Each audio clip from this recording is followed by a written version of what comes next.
Good afternoon, sir. Good afternoon. Good afternoon, sir. Good afternoon.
Okay, should we begin? Hello, am I audible? Yes, sir. Shall we begin? Hello. Yes, sir.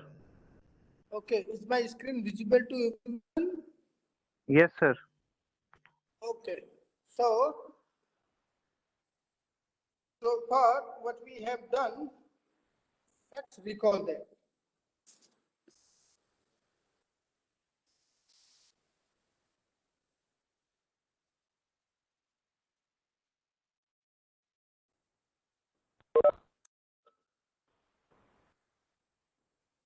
Okay, so in the first lecture, first class, we saw that a system, that the solution set of a homogeneous system of linear equation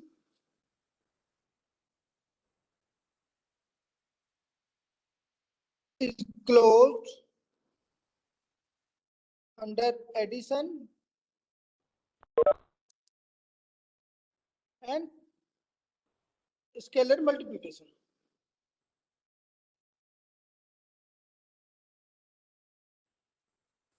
Then, motivated by this thing, we defined a notion of vector spaces.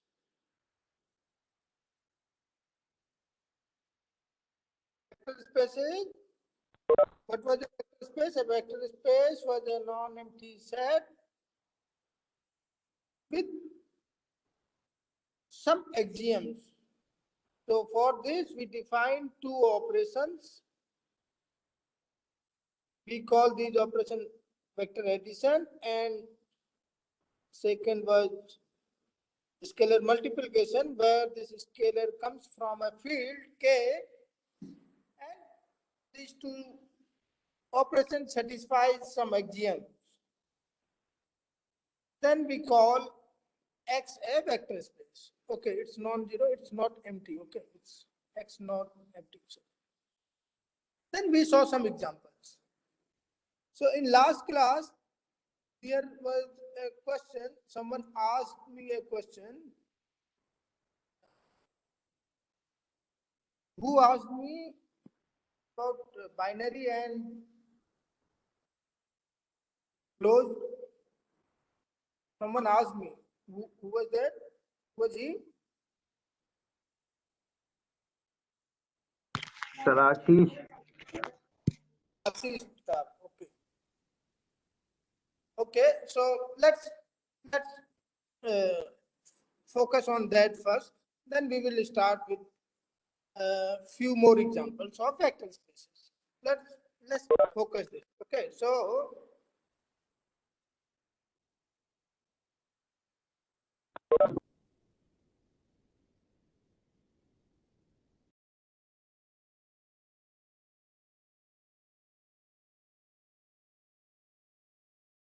okay, let me first write a definition of binary operation. And then I will give you an example. Okay. So binary operation or a binary relation. Okay, first let me define binary relation. So the binary word comes for, so it comes from two.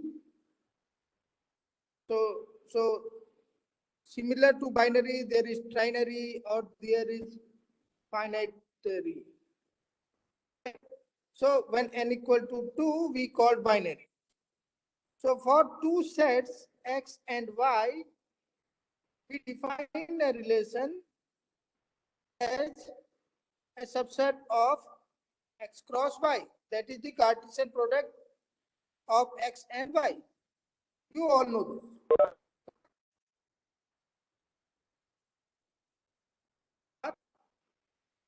A relation,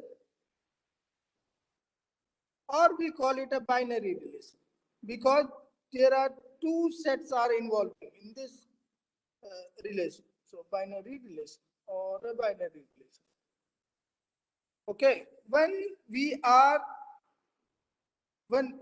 take only a single set, say x single set, and x is non-empty, then an operation is binary operation on x, say star, binary operation on x if for any two pair of points a comma b in x, a star b is defined. Okay, and this is true for all a b.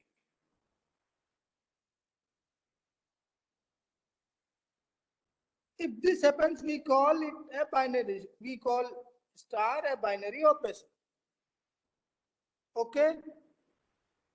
So in addition, so first let me give you an example first. So take x equal to r. R is the set of real numbers, correct? Hello? Am I audible? Please Yes, sir. say something in between, okay, so that Okay, sir. I can hear you and we will discuss together, okay? So please say something in between. Whenever I say right, correct, say yes or no. Okay. So take x equal to r and we define an operation called addition. Addition on r. So you know this addition is defined for each real number, each pair of real numbers r and s. So when you define r plus s, this is a well-defined thing. R plus s is defined, correct? And in fact, r plus s belongs to r, correct? Yes. Yes, sir. So if such kind of thing happen, we call, if this happens, we call that this operation star on S is closed. So then this sum is, sorry, addition is closed in R. Okay. So you know that in real numbers, irrationals are subset of real numbers, correct? Yes, sir. So you may define addition on irrationals. Addition on to complement. You may define this. This is binary operation because you may define addition of two irrational numbers. Correct? Yes, sir. But what you know is addition on QC is binary. It's correct. But addition on QC is not closed. Okay? So because if say pi is QC and minus pi is also in QC, means it is both pi and minus pi are irrational. When you add these two, you get 0, which is not an irrational number. Correct? Yes, sir. Okay. Now let's come to the definition that you studied in many books. So what you studied, I think so here, did you understand the difference between binary and closed?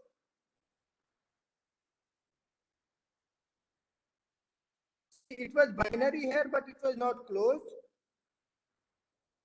Here it was both binary and closed. When x equal to r, addition was closed as well as it's binary as well as it's closed. So if I define my definition of binary as this, okay.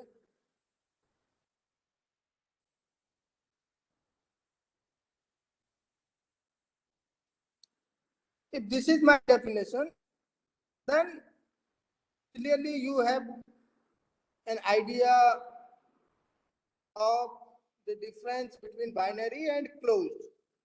But if I define a relation, a binary relation like this, an operation is binary, okay. Now another definition. Another definition. Okay, so it is also very common in books. So say X is a non-empty set. Okay, and we define an operation on Cartesian product of X, and it takes values into X. Okay, binary operation star is a function. This, if this is my definition, means if I take any 2 points, x comma y, in x, this will again in x. If I take this as my definition, then binary operation and saying that this operation is closed on x, both are same. Okay, there are two different notions, because binary is you can see here, this binary comes from something equal to 2. So there are something called trinary operation, finitary operation. Okay, so this from 2, the name binary is there, and there is a difference. If your definition is this, then there is a subtle difference between binary operation and closed operation. Okay, and if you take this as your definition, then both are same. Hello, sir. Sir, can we say that a binary operation need not be always closed? Okay, see, it depends on how do you define it. First give me a definition, then I will say. So if my definition is sec, okay, let me write it B. Let me write it B. If this B is my definition, then every binary operation is closed. If A is my definition of, if A is my definition of binary operation, then you see here, addition on irrationals is binary, but it's not closed. Yes, sir. Yes, sir. Now I can understand. It depends which definition you are taking. Okay. Okay, sir. Thank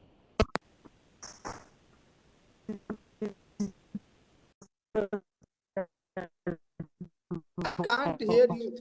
Who is talking? I can't hear you. Ashish Pratap.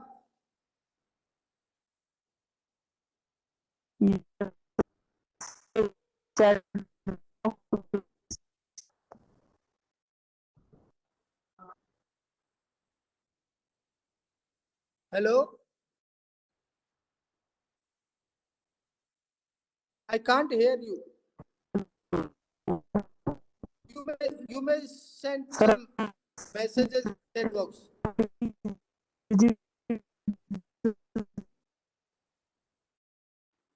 Ashish, I can't hear you. Please write in chat box. Whatever you are saying, write that in chat box.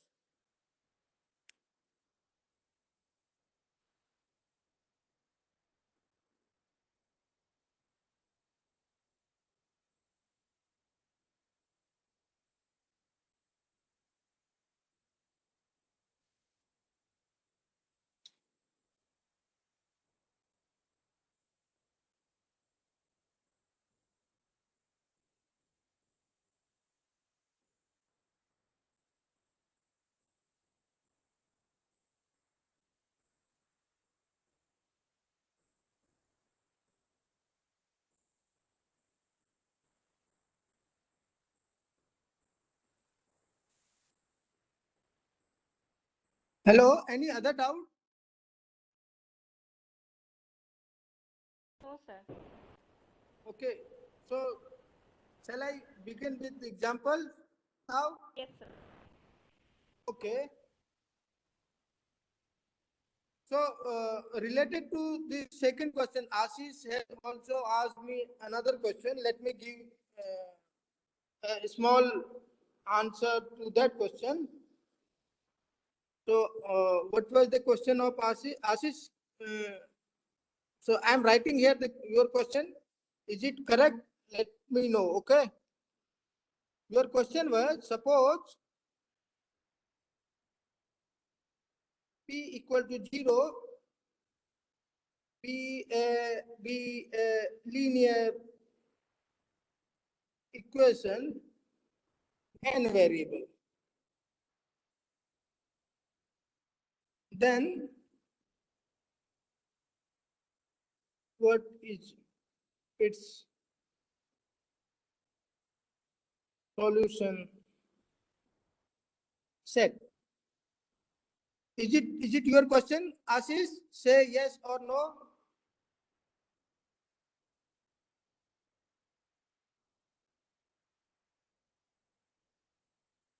Hello, Ashish.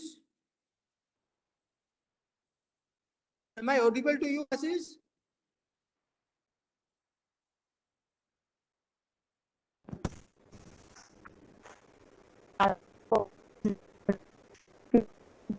Interpretation No, of I have this, na? written. Okay, you want geometric interpretation of. Okay, so geometrically.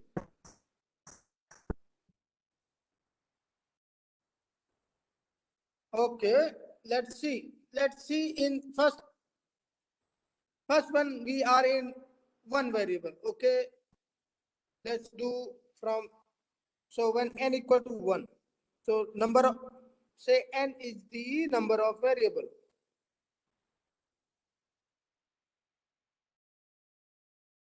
So when n equal to 1, the only solution is the point 0. Point 0. Okay. So when n equal to 2, we are, so say ax plus by equal to 0. So when we plot it, we are in R2.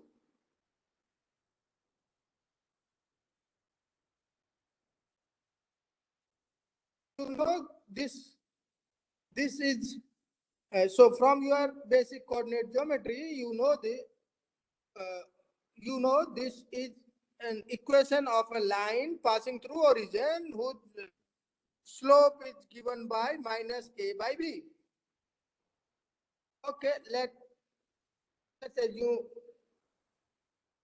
let's say this be the line.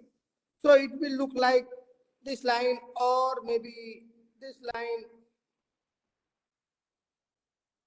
So it will be a line passing through the origin when n equal to 2. Let's see what happens when n equal to 3.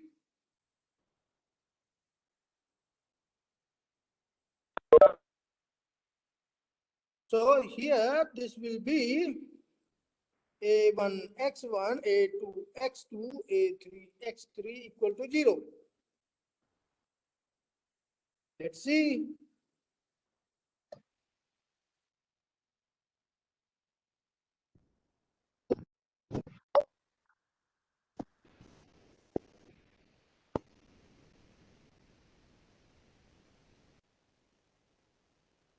Okay, now we are in R3.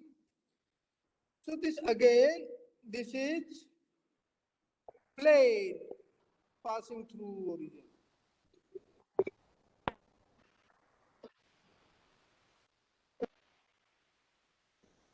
So it will be a two-dimensional thing, a plane. How do I make the plane? I don't know. So a plane is something like this, and this point is there, 0 is there, and say this is the plane passing through origin. So in when we are in n, we are in three-dimensional thing. Its solution set will be a plane passing through origin. So if you see some relation between solution set and the dimension of the whole space. So when we were in R2, means in two-dimensional, the two-dimensional thing, two-dimensional space, the solution set of this equation was a line. Dimension of this is, so see, so far I have not discussed dimension, but because you have already learned this subject in your BSc course, I'll assume that you know this thing. So dimension of this is 1. Okay. When we were in n equal to 2, then dimension of the solution set is 1. when we are in three-dimensional space, solution set of this homogeneous polynomial, linear polynomial is something two-dimensional, a plane. Okay. Similarly, so how did we find this? See, for this, what you do, make a choice for x1, any choice, x1, say x1 equal to 1, then it will be a2 x2 plus a3 x3 equal to minus a1. Okay. Now you have plenty of choices for x2 and x3. Okay. You have freedom to take two variables. So it comes from this thing that the dimension is 2. Similarly, when you are in, say, n equal to 100, say a1 x1 to a100 x100 equal to 0, then the solution set will be something, it will be a linear space of dimension 99. Okay.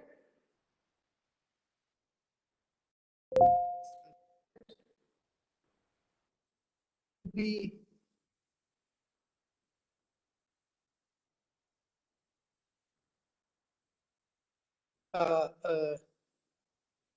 space of dimension 99. So you all know, you see this thing we have already seen, that solution set of a homogeneous system is a vector space. So I can write it here that it will be a vector space of dimension 99. Correct? So when n is general n, so this means solution set will be a vector space of dimension n minus 1. We call such vector spaces, we call them hyperplanes. Okay. So your answer to this question is this thing. Geometrically, these are hyperplanes.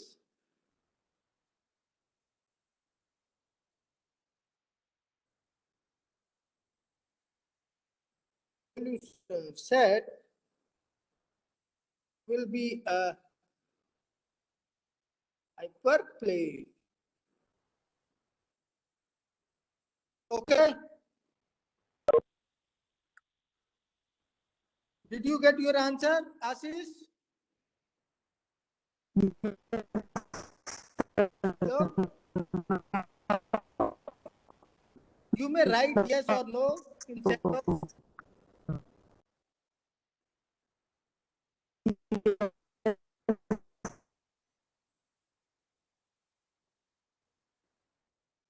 Yes, okay. Now, let's see some more examples, and you will check that these are vector spaces or not. So, so far what we have seen, okay.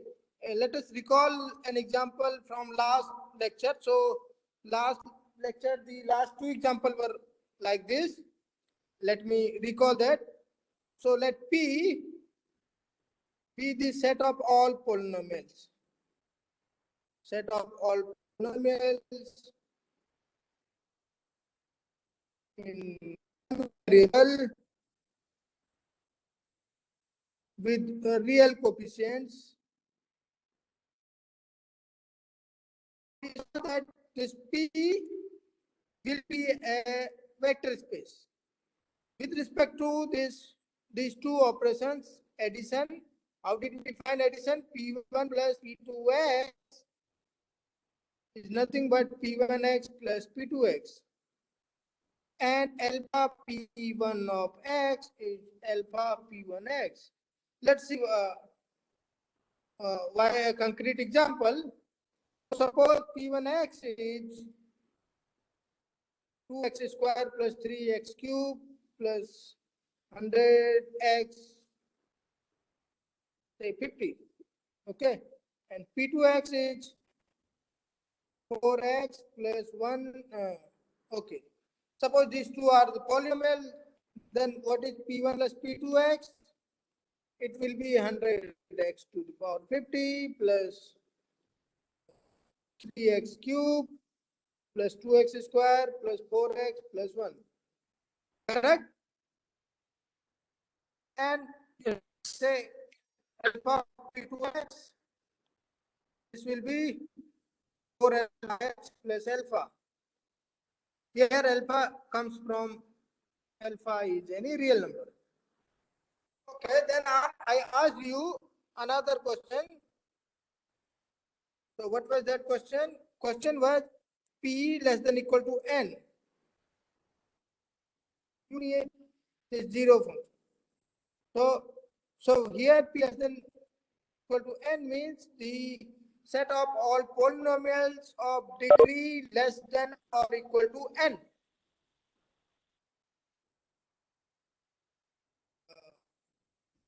Set of polynomials of degree less or equal to N. Okay. So then you correctly answered that this is again a polynomial. Sorry, again a vector space with respect to same operation that we defined here. Correct? Yes, sir. Yes, So, sir. so there is a relation between these two, P, and there is a relation. What is that relation? Relation is P less than N union 0 is a subset of P. Okay, all elements in this set are elements of P also. Correct? Yes. Yes, sir. But we are saying that with respect to these operations, same operation, this P less than N union 0 is also a vector space. Okay, then I asked you one question. I think we have answered it. I don't know. I forget that whether we have answered or not. Say P equal to N means the set of all polynomials of degree exactly N. Whether this is a polynomial, so whether this is a vector space or not. Is this a vector No, sir. space? No. So you know why this is not a vector space, because if you take xn and minus xn, so this is p1, this is p2. Okay. So p1 minus, so p1 plus p2x is not in p. Correct? Okay, let's do some more examples. Let's see some more examples.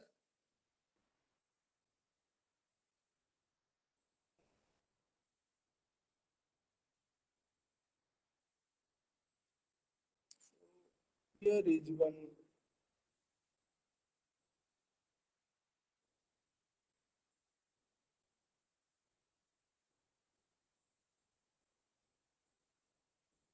Okay, so, let us take examples from sequences. You all have in your analysis course. Let's see some examples from there.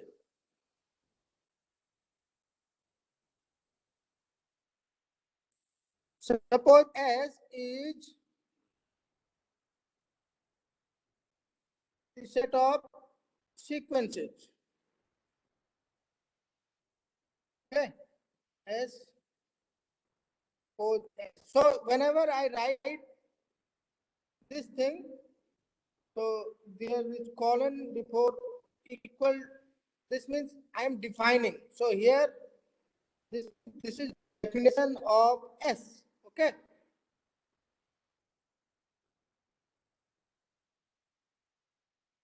Okay. So let S be the set of all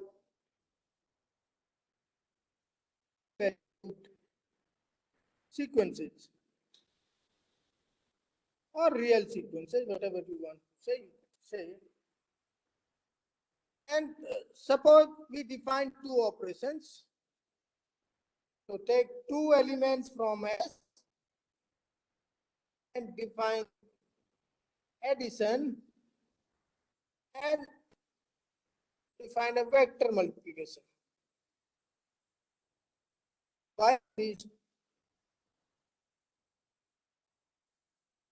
this way, let's define this. Whenever I say define, this means define means this thing. Okay.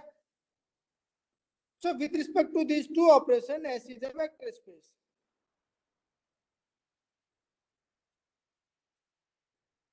So it's easy to see. So sum of two sequences again a sequence.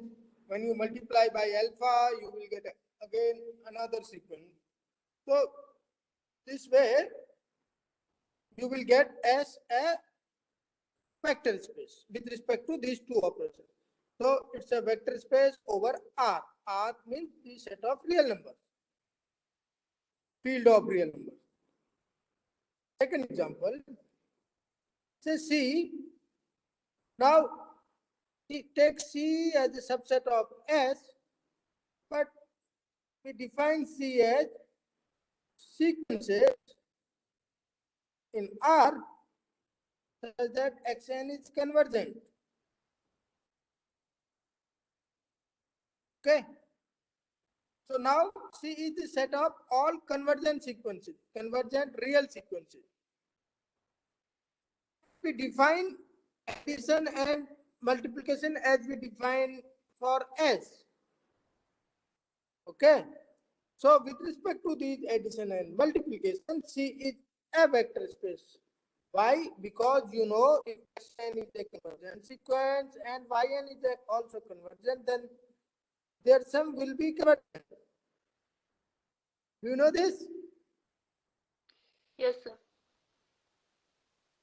And convergent. Okay, you may use a result from analysis that you have already learned. And when you multiply by a scalar, it will be Xn. So this is again a convergent sequence.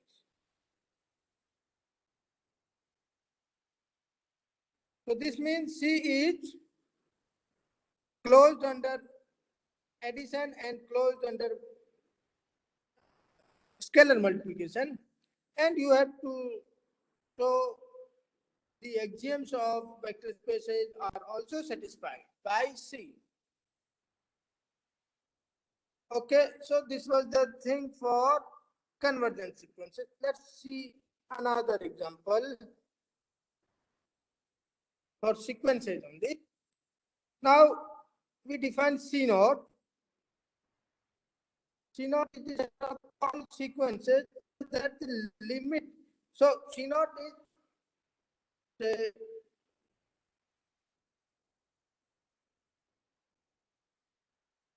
naught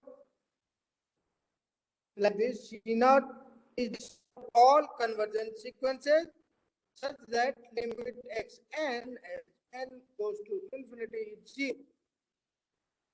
So for example, one such example is this. The sequence belongs to C naught. You see why? Because as n approaches to infinity, the sequence goes to 0. Okay. So with respect to addition that we defined earlier for S, and with respect to same scalar multiplication, this C naught is also a vector space. C naught is a vector space. over R. Whenever I say vector space, it means over some field. And here I am taking the field of real numbers. With respect to the same operations, plus and dot, that we define for S. Okay, see here a relation between C naught, C and S. So all the three are vector spaces over R. Okay, so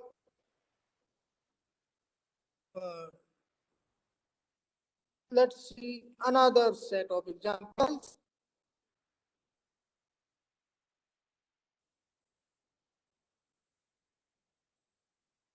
Okay, so suppose f of e, the set of all real valued functions. So say like this, f of e to r. This is the set of all functions from AB to R. AB is the closed interval AB, and this AB is the set of all functions taking values in R.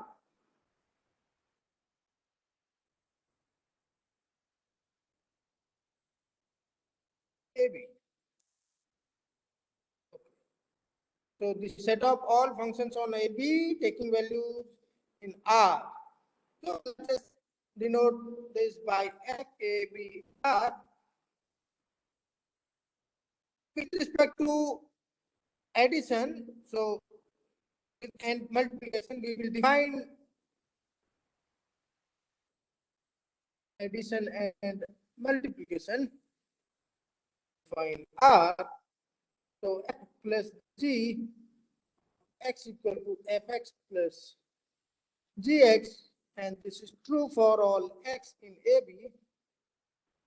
Second thing, alpha f of x is alpha of fx. It is also true for all x in AB. So this is called pointwise addition and pointwise scalar multiplication. Okay. So I think this one we have already seen. This is vector space. We saw this now. Am I right? Hello? Yes, sir. Yes, sir. Yeah. Seen already. So this is a vector space. Let's see a subset of this. So suppose CABR, this denotes functions from AB to R such that f are continuous. F is continuous on AB. So when I say continuous on AB, this means f is continuous at each point of AB. Okay. Correct? So you have learned about continuous function at a point. So you know the definition. So when I say f is continuous on AB, means f is continuous at each point of AB. So with respect to above defined operations f plus g and alpha f, CAB is also a vector space. Why? Because sum of two continuous functions is again continuous, and when you multiply by a scalar function, it will again continuous. Okay, addition and scalar multiplications are closed on CABR. So this means CAB is a vector space, and you know the CAB clearly. You know the CABR is a subset of. Okay. Now, if we replace CAB by another class of functions, here we take now we take differentiable functions. f is differentiable on AB. So again here, so when I say f is differentiable on AB, this means f is differentiable at each point of the closed interval AB. Okay? So clearly DAB R is a subset of this, and this is subset of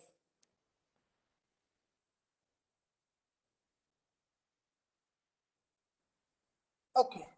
So you know sum of two differentiable function is again differentiable when you multiply a function by a scalar, it will again differentiable.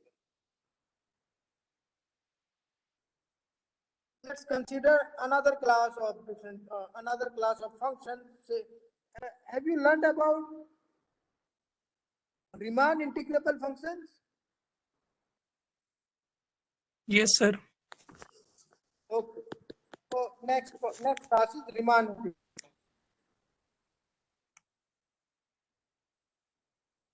Okay, so take it.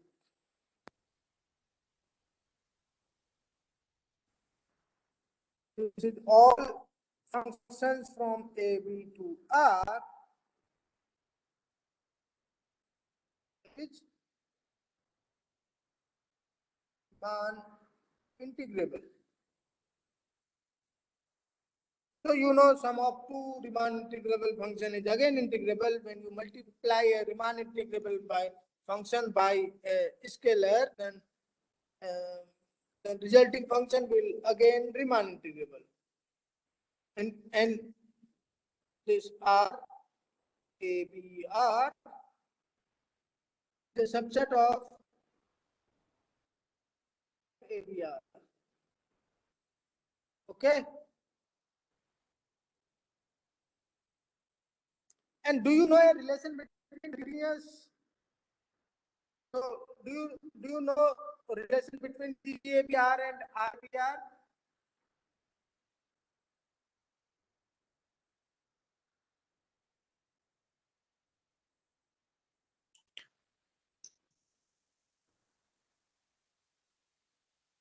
Do you know a relation? Yes, sir. Which way will be the containment thing? Sir, every continuous function is Riemann integrable. Say the precise statement.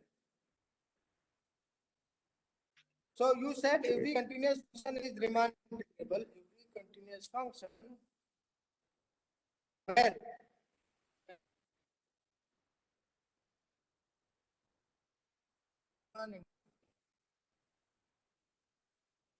so if I say every continuous function on R is Riemann integrable, is it correct? Every continuous Yes. function on R is Riemann integrable. Huh? I say every continuous function of R is Riemann integrable. Correct? Yes, sir. I don't think it's correct. In fact, it's not correct. So please read Riemann integrability. So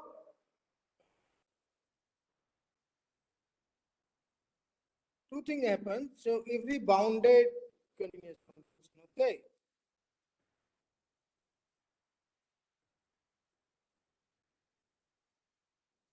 On a bounded interval,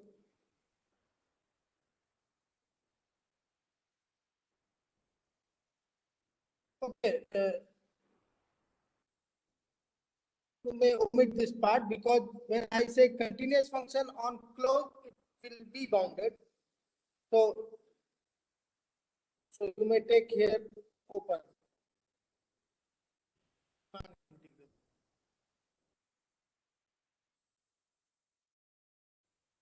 So you need boundedness and continuity both. Okay. When you are in this space, you all know extremum value theorem. So extremum value theorem.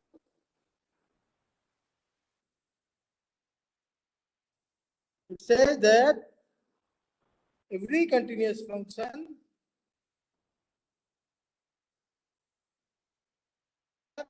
on a closed bounded interval on R to R, X is maximum and minimum.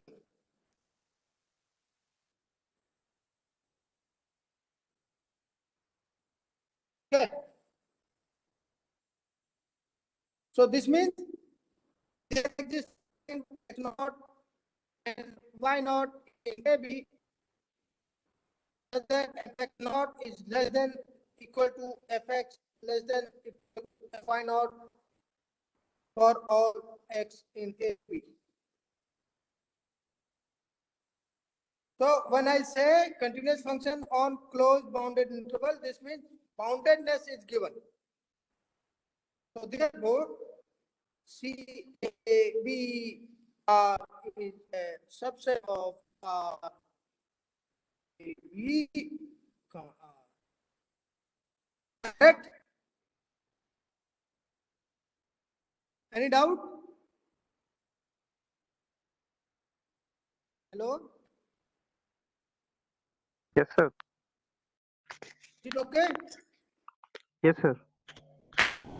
So your statement, but you knew the thing, but it should be precise. Okay. Otherwise, see, I give you an example. So take 0, 1 and take the, so here it is an open interval, I is 0, 1 and function f from I to R given by f of x is 1 by x. So clearly this is a continuous function because 0 is not there. Okay.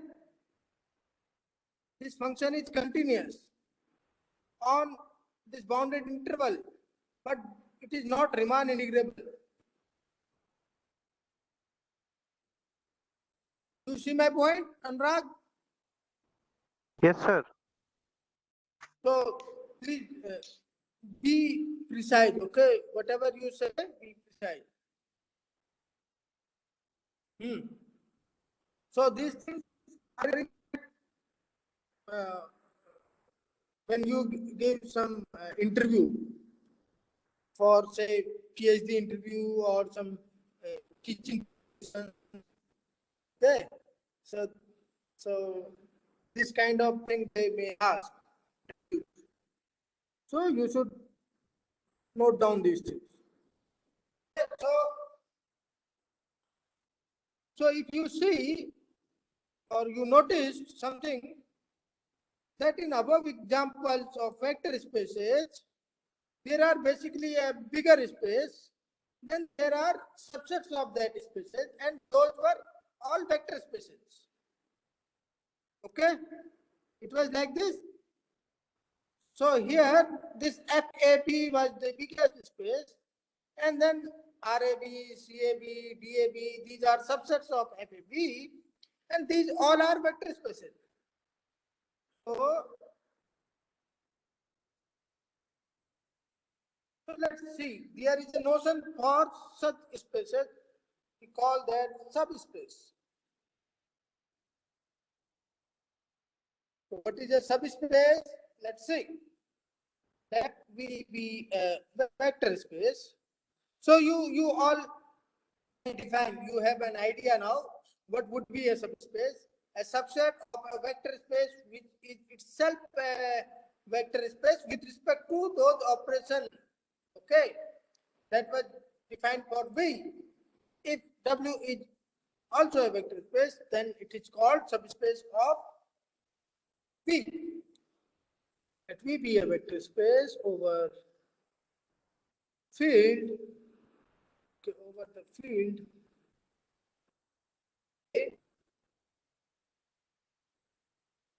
subspace of V is a subset W, which is itself a vector space.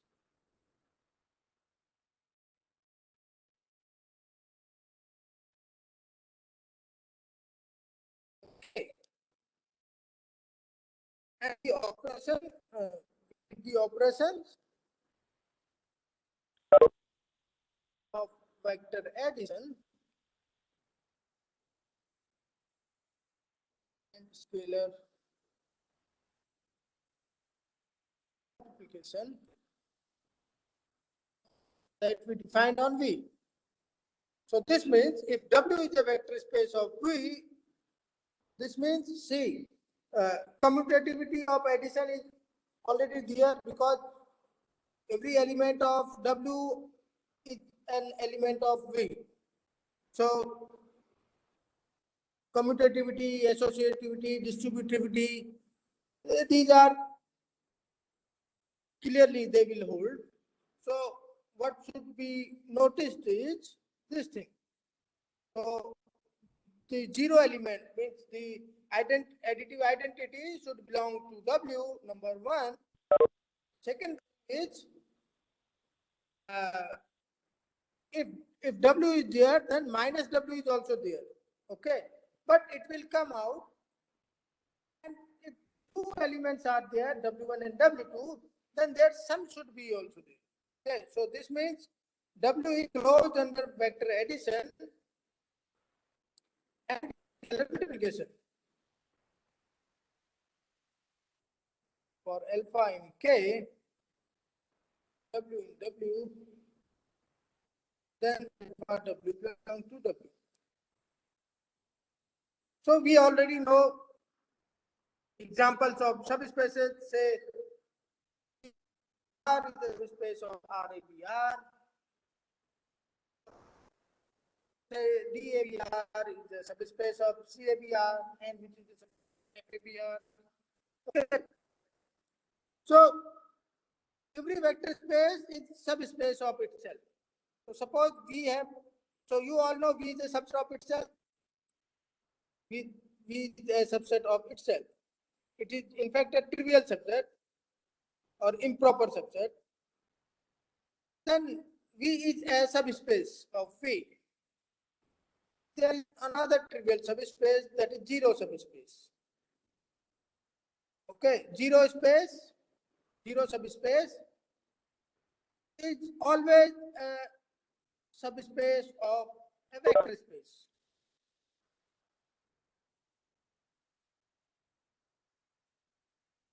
Subspace. Okay, so there are many other examples in matrices.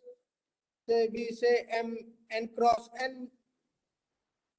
This is a vector space of n cross n square matrices. And now take all symmetric matrices or take all skew symmetric matrices. Okay. So say S n cross n is symmetric matrices. This is a subspace. So you all know what are symmetric matrices. If Aij is a matrix, if Aij equal to Aj for all Ij, then A is symmetric.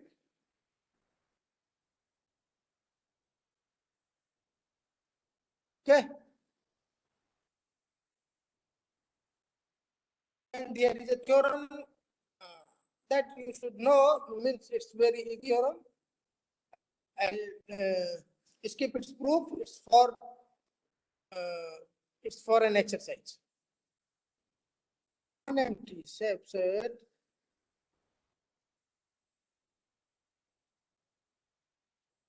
W of V is a subspace of V if and only if. When I write I double F, it means if and only if. Means it is a necessary and sufficient condition for each pair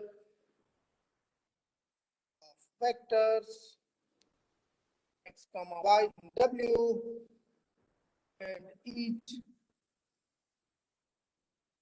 scalar alpha in K,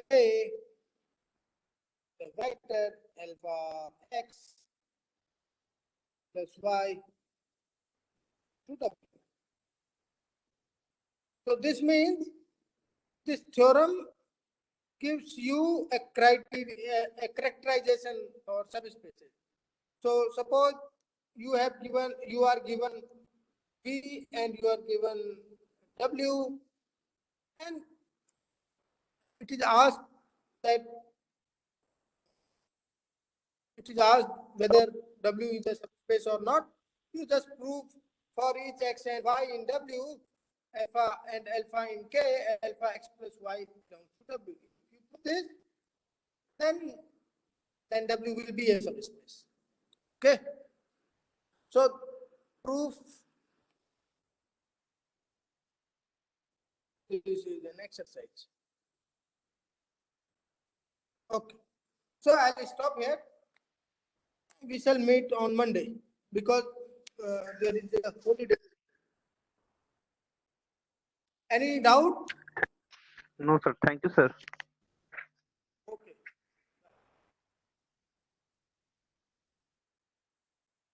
Shall I end the meeting? Hello? Shall I end the meeting? Yes, sir. Okay, bye then.